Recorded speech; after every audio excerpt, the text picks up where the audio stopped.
Seemandhra BC సంక్షేమ సంఘం స్థాపించి 10 సంవత్సరములు పూర్తయిన సందర్భంగా శంకరయ్య గారి ఆధ్వర్యంలో మా యొక్క ఆఫీస్ యందు కేక్ కట్ చేసుకొని సెలబ్రేట్ చేసుకోవటం జరిగింది. ఇంకా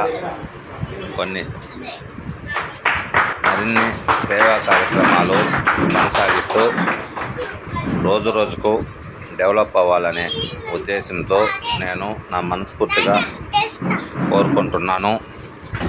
ఇది ఖచ్చితంగా బాగా 3 పువ్వులు 6 కాయలుగా వర్ధిల్లాలని నా మనస్ఫూర్తిగా కోరుకుంటూ ఈ వీడియో చేస్తున్నాను.